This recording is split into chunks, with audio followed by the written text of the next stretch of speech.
ये बुबागरा बोल रहा है। मैं आप सबको अपील करता हूं कल जल्द से जल्द घर से निकल के जाकर वोट कीजिए और डरिए मत। हमें आपको देखना है कि आप जाकर वोट करेंगे, यह आपका अधिकार है। और मैं आपको अपील करता हूं, घर से निकलिए, मॉर्निंग में निकलिए, सबके साथ जाइए और वोट कीजिए। मैं चाहता हूं कि आप अपना अधिकार का इस्तेमाल करें और इस बार हम सब एक संग घर से निकल के, मैं भी निकलूंगा घर से जल्दी, मैं भी जाकर वोट करूंगा, आप भी वो कीजिए और अंत में हम सब जानते हैं कि क्या होगा।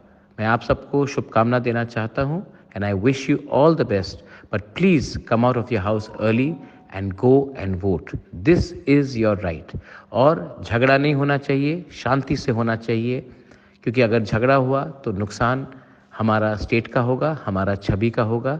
मैं आपको अपील करता हूं, झगड़िए मत, शांति से जाकर वोट कीजिए और लार्ज नंबर्स में घर से निकल के अपने परिवार को, सबको मैसेज देकर वोट कीजिए। ये बहुत ज़रूरी है। बेलाइनो हम बाय हर काम।